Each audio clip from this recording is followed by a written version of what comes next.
Assalamualaikum warahmatullahi wabarakatuh. Baiklah, saya akan membentangkan tentang pengenalan. Beriman kepada Allah SWT merupakan perkara yang sangat penting dalam kehidupan setiap orang Islam. Iman kepada Allah bermaksud percaya dan yakin dengan sepenuhnya hati bahawa Allah SWT ialah Tuhan yang Maha Esa. Allah SWT merupakan pencipta seluruh alam dan hanya Allah yang wajib disembah. Sebagai seorang Muslim, kita wajib beriman kepada Allah SWT kerana keimanan merupakan asas utama dalam agama Islam. Orang yang beriman kepada Allah akan berusaha melakukan perkara yang diperintahkan oleh Allah dan meninggalkan perkara yang dilarang. Keimanan kepada Allah juga dapat menjadikan seseorang lebih taat, bersyukur dan sentiasa mengingati Allah SWT dalam kehidupan seharian. Baiklah, seterusnya dalil dalam firman Allah SWT. A'udzu billahi minasy syaithanir rajim. Bismillahirrahmanirrahim. Qul huwallahu ahad. Allahus samad. Lam yalid wa lam yulad wa lam yakul lahu kufuwan ahad. Maksudnya, dengan nama Allah yang Maha Pemurah lagi Maha Mengasihani, katakanlah, wahai Muhammad, Tuhanku ialah Allah yang Maha Esa, Allah yang menjadi tumpuan sekalian makhluk untuk memohon sebarang hajat. Dia tidak beranak dan dia pula tidak diperanakkan dan tidak ada sesiapa pun yang setara dengannya. Ayat ini menerangkan bahawa Allah SWT ialah Tuhan yang Maha Esa dan tiada Tuhan selain Allah. Allah SWT tidak mempunyai anak dan tidak dilahirkan seperti manusia. Allah juga tidak sama dengan mana-mana makhluk. Oleh itu, kita wajib percaya dan yakin bahawa hanya Allah SWT yang berhak disembah sebagai orang Islam. Kita juga hendaklah melaksanakan perintah Allah dan menjauhi segala larangannya. Kesimpulannya, dalil daripada surah Al-Ikhlas ini membuktikan bahawa Allah SWT itu Maha Esa dan wajib kita percaya. Assalamualaikum warahmatullahi wabarakatuh. Saya Siti Halinda binti Mama Amin, nombor metrik KIDL 250904036. Saya akan menerangkan tentang sifat wajib 20 Allah Ta'ala serta bahagian sifat. Allah Subhanahu Wa Ta'ala memiliki sifat wajib yang menjadi tanda kesempurnaannya. Setiap Muslim yang beriman harus tahu sifat wajib Allah Subhanahu Wa Ta'ala dan meyakini dengan sepenuh hati. Sifat wajib tersebut hanya ada pada Allah Subhanahu Wa Ta'ala dan tidak ada satu pun makhluk yang sama dan menyerupainya. Allah Ta'ala adalah Khaliq, zat yang menciptakan. Tidak mungkin sama sifat-sifat Allah dengan sifat-sifat makhluk ciptaannya. Jumhur ulama sepakat terdapat 20 sifat wajib bagi Allah Subhanahu Wa Ta'ala yang wajib diketahui dan diimani bagi setiap orang Islam. Sifat-sifat kesempurnaan ini ialah 1. Wujud. Ada. Qidam. Sedia ada. Baqa. Kekal. Mukhalafathu ta'ala lil hawadisi. Berbeza Allah dengan yang baharu. 5. Qiyamuhu ta'ala binafsihi. Berdiri Allah dengan sendiri. 6. Wahdaniyah. Esa. 7. Qudrah. Berkuasa. 8. Iradah. Berkehendak. 9. Ilmun. Mengetahui. 10. Hayat. Hidup. 11. Sama. Mendengar. 12. Basar. Melihat. 13. Kalam. Berbicara. 14. Kaunuhu qadiran. keadaannya yang maha berkuasa. 15. Kaunuhu muridan, keadaannya yang maha berkehendak. 16. Kaunuhu aliman, keadaannya yang maha mengetahui. 17. Kaunuhu hayyan, keadaannya yang maha hidup. 18. Kaunuhu sami'an, keadaannya yang maha mendengar. 19. Kaunuhu basiran, keadaannya yang maha melihat. Dan yang terakhir, kaunuhu mutakalliman, keadaannya yang maha berbicara. Bahagian sifat wajib Allah Ta'ala. Sifat 20 yang wajib bagi Allah Subhanahu Wa Ta'ala terbahagi kepada 4 bahagian. Bahagian pertama, sifat nafsiyah, dinamakan juga sifat subutiyah. Bahagian kedua, sifat salbiyah, dinamakan juga sifat adabiyah. Bahagian ketiga, sifat ma'ani, dinamakan juga sifat wujudiyah. Dan bahagian keempat, sifat ma'nawiyah, dinamakan juga sifat haliyah. Sifat nafsiyah ialah sifat yang disandarkan pada zat itu sendiri. Sifat nafsiyah hanya satu, iaitu wujud. Sifat wujud menunjukkan kepada zat itu sahaja dan tidak kepada yang lain. Sifat salbiyah. Sifat salbiyah ialah sifat yang menafikan kekurangan sifat dan zat Allah Ta'ala. Sifat-sifat salbiyah ada 5, iaitu qidam, sedia, baqa', kekal, mukhalafatuhu ta'ala lil hawadisi, berbeza Allah Ta'ala dengan yang baharu iaitu makhluk. 4. Qiyamuhu ta'ala binafsihi, berdiri Allah Ta'ala dengan sendiri. Dan yang kelima, wahdaniyah, esa. 5 sifat ini menolak dan menafikan Allah Ta'ala bersifat dengan lawannya. Qidam menafikan Allah ada permulaan. Baqa' menafikan Allah ada kesudahan.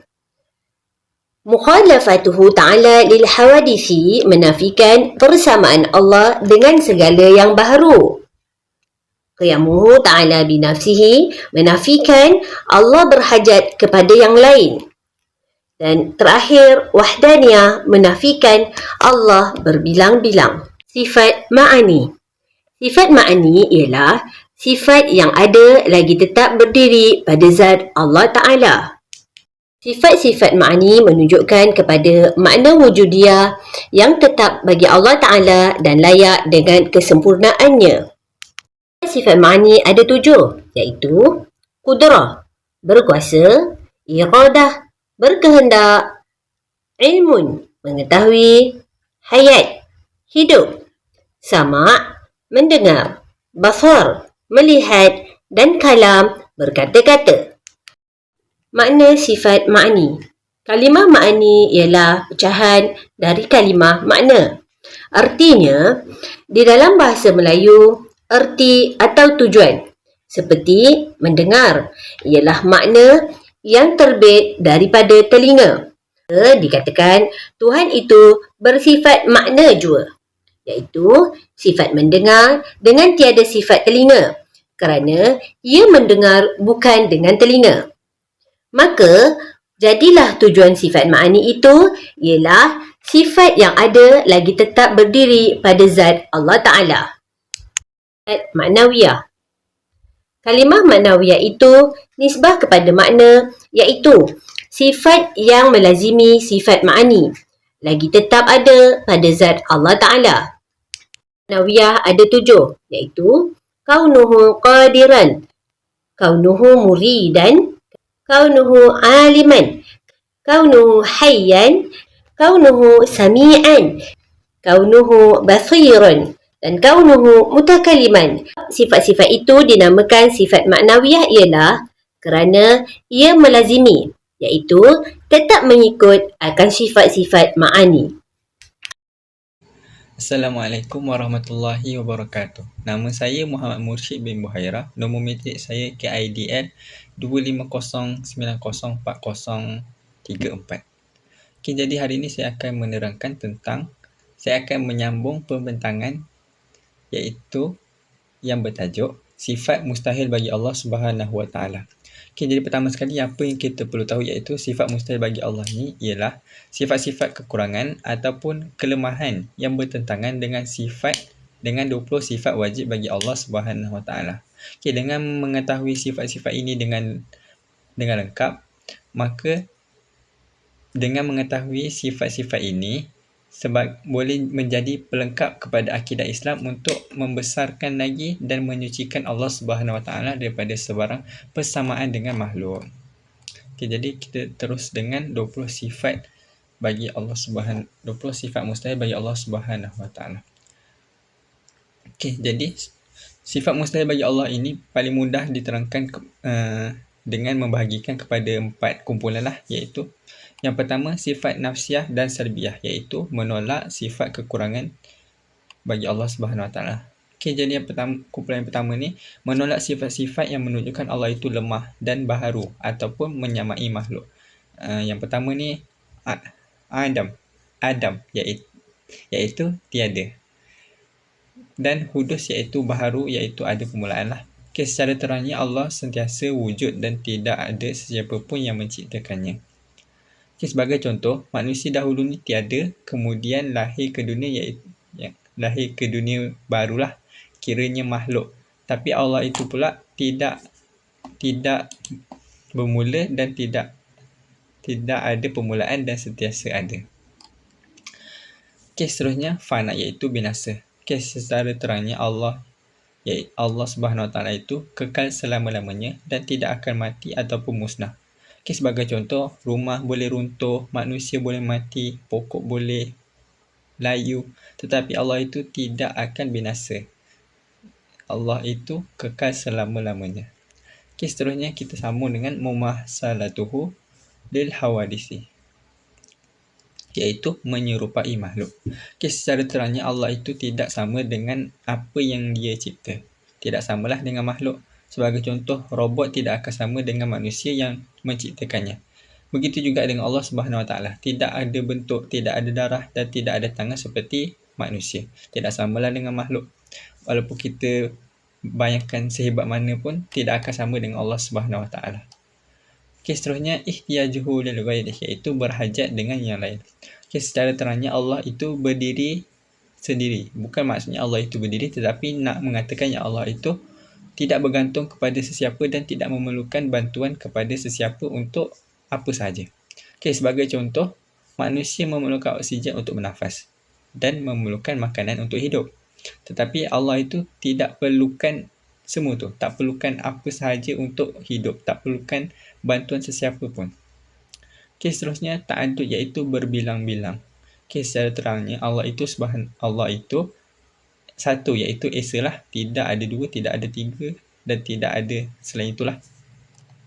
Okay, sebagai contoh, jika sesebuah negara itu ada 2 Perdana Menteri, undang-undang akan kucak-kacir, begitu juga dengan alam ini. Jika Tuhan tu ada banyak, alam akan hancur kerana masing-masing ada kehendak sendiri. Okay, seterusnya kita sambung dengan sifat ma'ani, iaitu menolak kelemahan kuasa dan panca indera. Okay, kumpulan ini menolak sifat-sifat kekurangan pada pentadbiran dan panca indera Allah. Okay, yang pertama, ajizu iaitu lemah, dan karohah iaitu terpaksa. Okay, secara terangnya Allah itu maha berkuasa untuk melakukan apa sahaja dan atas kehendak dia sendiri. Okay, sebagai contoh, manusia tidak mampu menghalang hujan daripada turunnya, menunjukkan yang manusia ni lemah lah. Tetapi Allah pula boleh menciptakan seluruh alam ini tanpa rasa penat ataupun dipaksa oleh sesiapa dan tidak memerlukan sesiapa pun untuk membantu Allah. Nak menunjukkan yang Allah itu maha berkuasa dan tidak ada sesiapa pun yang mampu menyuruh Allah. Okay, seterusnya jahlun iaitu jahil ataupun bodoh. Okay, secara terangnya ilmu Allah itu meliputi segala-galanya yang nampak maupun yang tersembunyi. Okay, sebagai contoh, manusia tidak tahu apa akan berlaku esok. Allah tahu segala-galanya, termasuk jumlah daun yang akan gugur di dunia ini. Allah itu tahu segala-galanya dulu, apa yang akan berlaku akan datang. Semua Allah tahu. Okay, seterusnya al-maut iaitu mati. Okay, secara terangnya Allah Subhanahu Wa Taala itu hidup dan mentadbir alam ini tanpa berhentilah. Okay, sebagai contoh, manusia perlu tidur dan akhirnya akan matilah. Tetapi Allah itu tidak mengantuk, yang menunjukkan yang Allah itu tidak ada kekurangan lah, dan tidak tidur dan tidak akan mati. Allah itu hidup selama-lamanya. Bersama dengan sifat hayanah, sifat Allah iaitu maha hidup. Okey, seterusnya al-a'ma, as-sam'u dan al-bukmu, iaitu buta, tuli dan bisu. Okey, secara terangnya Allah maha melihat dan maha mendengar dan maha berkata-kata tanpa memerlukan fizikal, tanpa memerlukan anggota iaitu mata, telinga dan lidah. Okey, sebagai contoh, manusia tidak dengarkan bisikan hati orang lain. Okey, Allah pula boleh mendengar doa yang dibisikkan di dalam hati hamba-Nya walaupun di tempat yang paling gelap. Nak menunjukkan yang Allah itu boleh mendengar apa sahaja, di mana sahaja, jauh, dekat. Jadi Allah itu tidak ada batasan lah dalam kuasa Dia, iaitu melihat, mendengar dan berkata-kata. Tidak ada batas bagi Allah Subhanahu Wa Taala. Okay, yang terakhir sifat maknawiyah, iaitu keadaan Allah yang mustahil. Okay, sifat dari nombor 14 hingga 20 ini, iaitu kaunuhu ajizan sehinggalah kaunuhu abkam, adalah huraian lanjut bagi sifat ma'ani di atas, yang merujuk kepada keadaan Allah yang mustahil bersifat demikian. Okay, secara terang dan mudah, jika Allah bersifat lemah, iaitu ajizun, maka secara automatiklah mustahil keadaan Allah itu sebagai zat yang lemah, iaitu kaunuhu ajizan dalam mentadbir alam ini. Okay, sebagai contoh gabungan, mustahil Allah itu buta, iaitu al-a'ma, maka mustahillah keadaan Allah itu sebagai zat yang buta, iaitu kaunuhu a'ma, yang tidak nampak perbuatan hamba-hambanya. Okay, sekian, terima kasih. Seterusnya saya sambung sikitlah. Sebelum saya penutup, saya nak terangkan sikitlah tentang hikmah dan kepentingan mengetahui sifat mustahil bagi Allah Subhanahu Wa Taala. Okey, jadi saya ambil sikit je lah. Yang pertama, dapat mengukuhkan akidah dan meyakinkan akidah dan keyakinan kita kepada Allah Subhanahu Wa Taala. Jadi kita dapat membezakanlah yang mana sifat mustahil bagi Allah, yang menunjukkan yang Allah itu bersifat sempurna, tidak ada kekurangan. Yang seterusnya, membezakan Allah Subhanahu Wa Taala dengan makhluk. Jadi berbezalah, nak menunjukkan yang Allah itu jauh lebih berkuasa dari makhluk, supaya kita ni dapat merasakan diri kita ni lebih menghambakan diri kita kepada Allah. Itu sajalah. Sebagai penutup, dengan memahami 20 sifat mustahil bagi Allah ini dapat membantu kita dapat mengenal Allah Subhanahu Wa Taala dengan lebih mendalam. Okey, dengan ini ia membuktikan bahawa Allah itu maha sempurna dan tidak mempunyai sebarang kekurangan dan berbeza dengan semua makhluk. Okey, semoga dengan ilmu ini akidah kita semakin teguh, hati semakin dekat dengan Allah, dan kita sentiasa berada di atas landasan ahli sunnah wal jamaah. Okey, sekian itu saja daripada saya. Sekian, terima kasih. Assalamualaikum warahmatullahi wabarakatuh.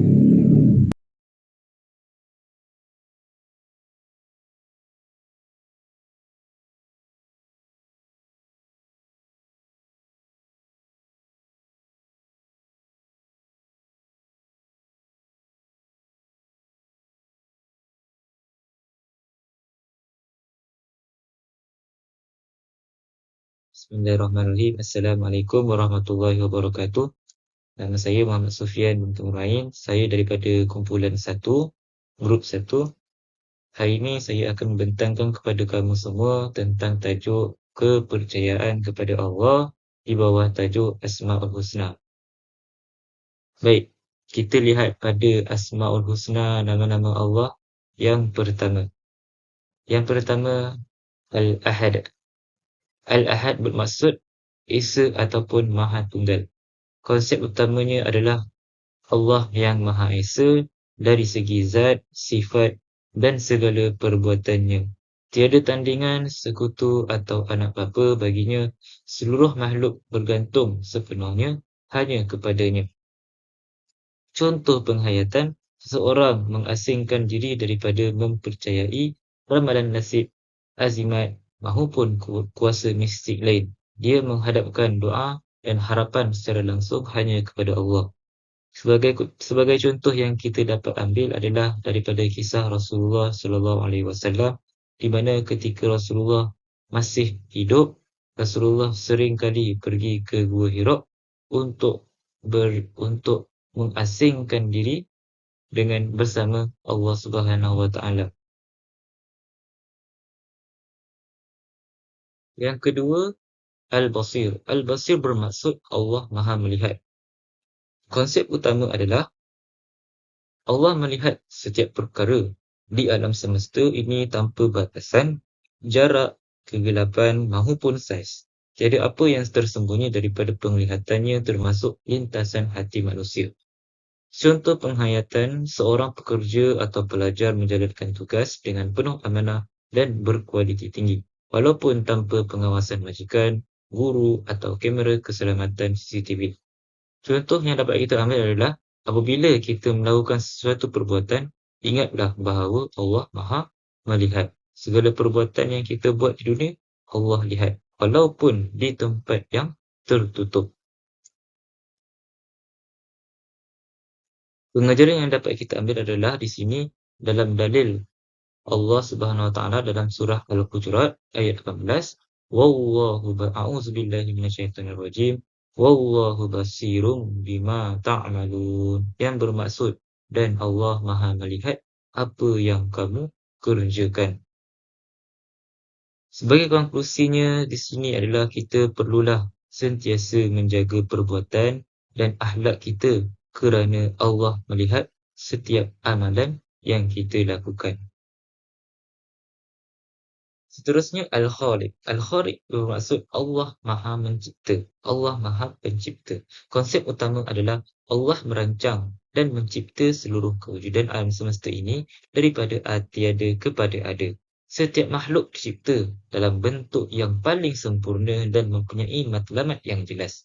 Contoh penghayatan yang dapat kita ambil adalah seseorang yang memerhatikan keindahan ekosistem, hutan atau keteraturan orbit planet, lalu mengagumi kebijaksanaan Allah seraya berusaha memelihara kelestarian alam tersebut.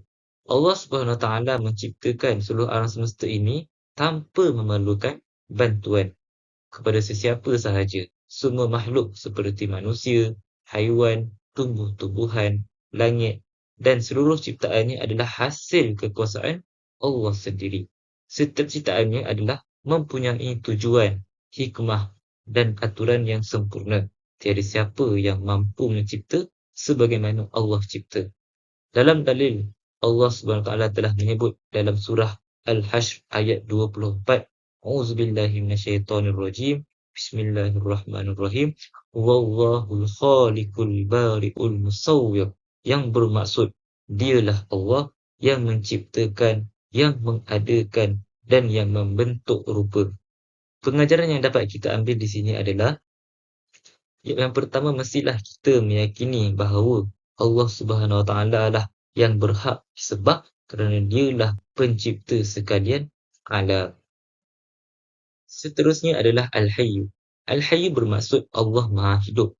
Konsep utama, Allah Maha Hidup secara mutlak dan abadi. Sifat hidup Allah tidak bermula, tidak berakhir, tidak mengantuk dan tidak ditimpa kelemahan. Dialah sumber yang mengurniakan nyawa kepada segala makhluk.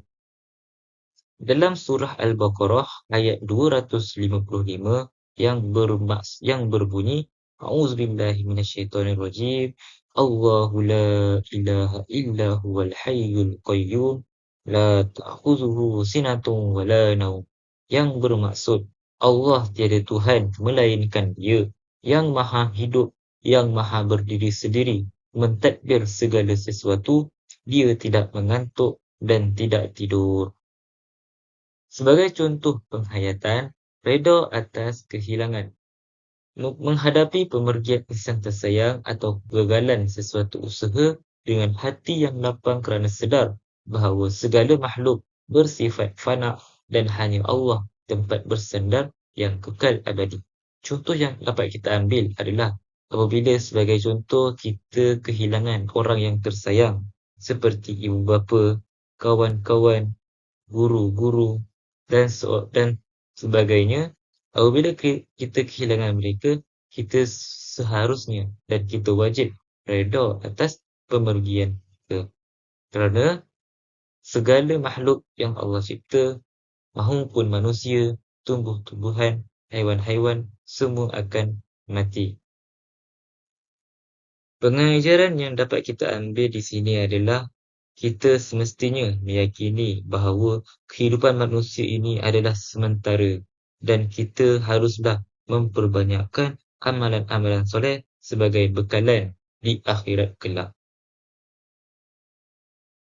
Asma'ul Husna yang terakhir di sini adalah As-Sami'. As-Sami' bermaksud Allah Maha mendengar. Konsep utama ialah Allah Maha mendengar setiap rintihan, bisikan, doa dan kata-kata sekalian makhluk tanpa ada bunyi yang mengganggunya. Pendengarannya tidak memerlukan perantara atau alat fizikal.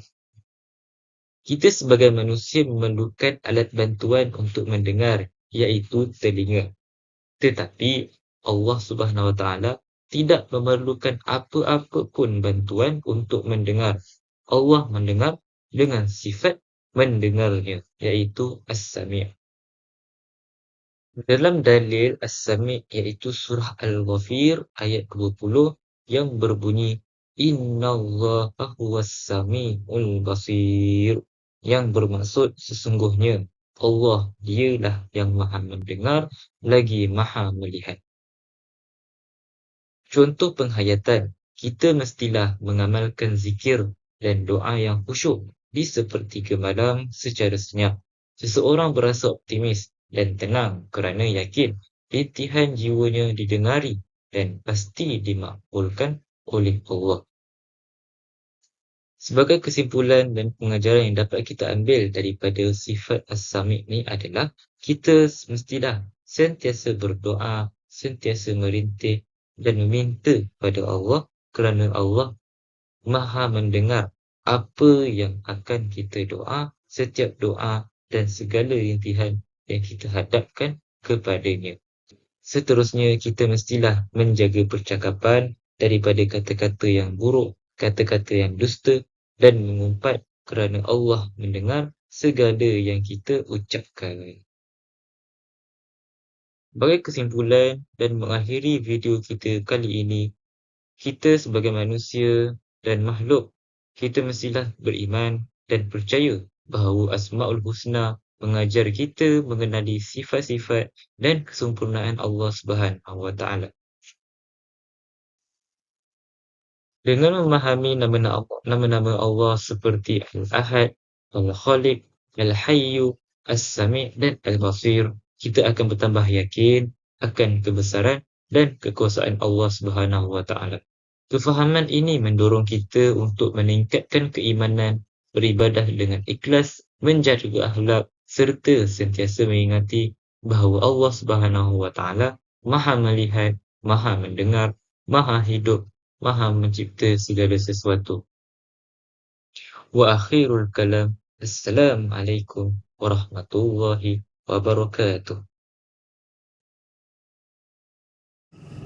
Bismillahirrahmanirrahim. Assalamualaikum warahmatullahi taala wabarakatuh. Nama saya Muhammad Muaz bin Muhammad Fuzil. Ingin membentangkan mengenai hukum non-Muslim ataupun kita panggil orang bukan Islam menggunakan kalimah Allah Ta'ala dalam kehidupan harian mereka. Jadi kalimah Allah Ta'ala ni nama khas bagi Rabb ataupun Tuhan semesta alam dalam agama kita lah, agama Islam. Persoalannya yang kita nak bincang kat sini mengenai penggunaan kalimah ini oleh orang bukan Islam, yang mana perkara ni menjadi perbincangan dalam kalangan umat, dalam kalangan para ulama sejak zaman silam lagi, zaman keemasan Islam lagi. Hukum penggunaannya bergantung kepada tujuan, keadaan dan sama ada boleh menimbulkan kekeliruan atau tidak terhadap akidah umat Islam. firman Allah Ta'ala, wala in sa'altahum man khalaqas samawati wal arda la yaquluna Allah. Terjemahannya, dan benar-benar sesungguhnya jika engkau bertanya kepada mereka, siapakah yang menciptakan langit dan bumi? Maka pasti dan pasti mereka akan menjawab, Allah. Surah Al-Luqman ayat 25. Ayat ni nak menunjukkan bahawa masyarakat Arab musyrikin Mekah pada zaman Rasulullah, mereka pun turut mengaku kan, bahawa Allah Ta'ala ni pencipta langit dan bumi, walaupun mereka ni masih lagi melakukan syirik dengan menyembah berhala. Jadi hukum penggunaan kalimah Allah Ta'ala oleh orang bukan Islam ni, ulama menjelaskan hukum ni bergantung kepada masalah, iaitu kepentingan umum dan kemudaratan. Jadi hukumnya harus sekiranya penggunaan tersebut hanya merujuk kepada Tuhan Yang Maha Esa, iaitu Allah Ta'ala lah, tanpa tujuan menghina atau memesongkan akidah Islam.